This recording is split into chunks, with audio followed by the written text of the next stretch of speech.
आए हुए हैं, काफ़ी दिनों बाद आपसे मुलाकात भी हो रही है। क्या मकसद था इस प्रेस वार्ता का? सर्वप्रथम तो गोरखपुर की प्रेस के साथियों को बहुत बहुत धन्यवाद कि वो हमारे बुलाए से यहाँ समय पर पहुँचे। हम ही देर से हैं।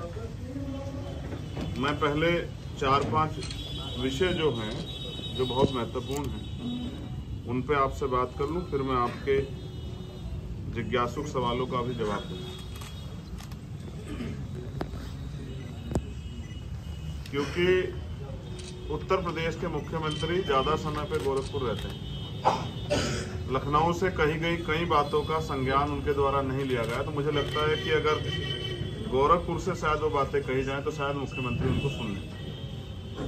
एट द लास्ट हमारा प्रयास है कि आम जनमानस के जो जनहित के मुद्दे हैं वो मुख्यमंत्री तक पहुंचे और सरकार उस पर अपनी जवाबदेही सुनिश्चित करे। देखिए, देश आज़ाद हुआ, आज़ादी से पहले जो व्यवस्था थी, जो गरीब था वो गरीब था रहा, जो अमीर था अमीर रहा। संसाधनों का वितरण जो है वो सही तरह से नहीं। ना ही आज़ादी के बाद जिन पे भूमि नहीं थी उनको भूमि दी गई, जिन पे रोजगार नहीं था उनको रोजगार दिया गया, जिनको पढ़ने के अवसर नहीं थे, मात्र एक पढ़ने और वोट देने के अवसर पे हम थोड़े से कामयाब हो पाए। तो बाबा साहब ने जो इस देश की संवैधानिक रूप से पिछड़े वर्ग की जातियां हैं उनके उत्थान के लिए आर्टिकल 340 में काफी व्यवस्थाएं की हैं कि उनका उत्थान उससे सुनिश्चित हो। इसी आधार पर 1953 में काका कालेकर आयोग बना।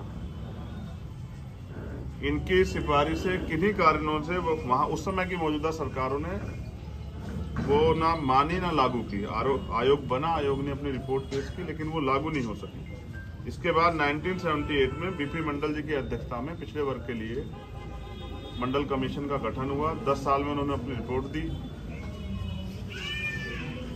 2 साल में उन्होंने अपनी रिपोर्ट दी और 80 से 90 तक वो रिपोर्ट जो है धूल फाकती रही। 90 के दशक में वीपी सिंह जी के नेतृत्व में मंडल कमीशन लागू हुआ, लेकिन मंडल कमीशन की भी सभी सिफारिशें पूर्ण रूप से अभी तक लागू नहीं। 2 या 3 सिफारिशें मंडल कमीशन की लागू हुई। मंडल कमीशन के जरिए पिछड़े वर्ग के समाज में आरक्षण की व्यवस्था के अनुसार उनको आगे बढ़ने का अवसर मिला। सरकारी नौकरी और शिक्षण संस्थानों में उनकी भागीदारी पर्याप्त हो, इस उम्मीद के साथ मंडल कमीशन आया था, जो कि नहीं हो पाई। पिछले लंबे समय से हम लोग इस पर रिसर्च कर रहे थे किस तरह से उत्तर प्रदेश में निवास करने वाला जो पिछड़ा वर्ग है, जिसकी आबादी लगभग 55% है, उनमें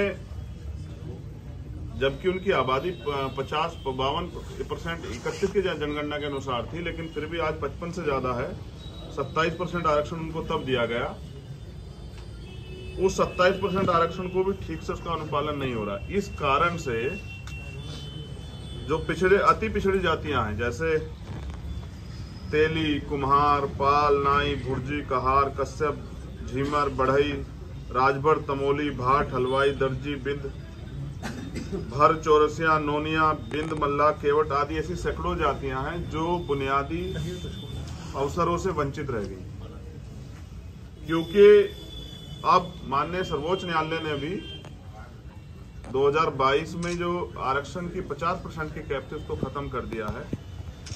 तो हम वर्तमान की सरकार जो है केंद्र की और स्टेट की जो डबल इंजन की सरकार है, जो ये पिछड़े और दलितों का हितैषी होने का वादा करती है, हम उस सरकार से मांग करते हैं